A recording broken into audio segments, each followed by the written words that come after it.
Muthuri wa Stella Wanjiru uria wakuire akirigitwo murimu wa cancer thibitari-ini ya Kijabi arauga ni maringite ihiga gucokaniriria kigina kiria maretio ni thibitari uyu ciumia igiri thutha wa mutumia wake gukua. Stella ni arakoretwo agithinio ni murimu wa thakame megaloblastic anemia na agakorwo akiongererwo thakame na ndiramenyeka kuri irathie igakorwo ikiura ona ongererwo agakorwo agithie thibitari agacoka no hare tutiramenyete murimu wega no hare uracokire kumenyeka ri niho aratwikira wa gututiga.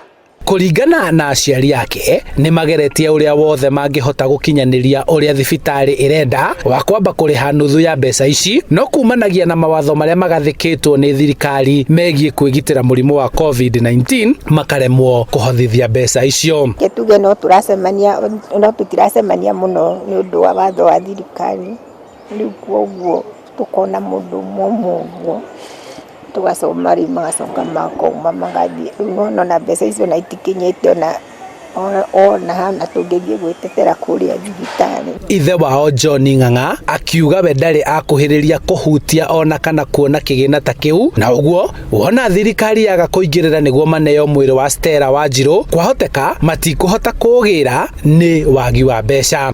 Tunie kibarua kiria ndathie kuhasu ekia magana meri nimo irio nimo mai.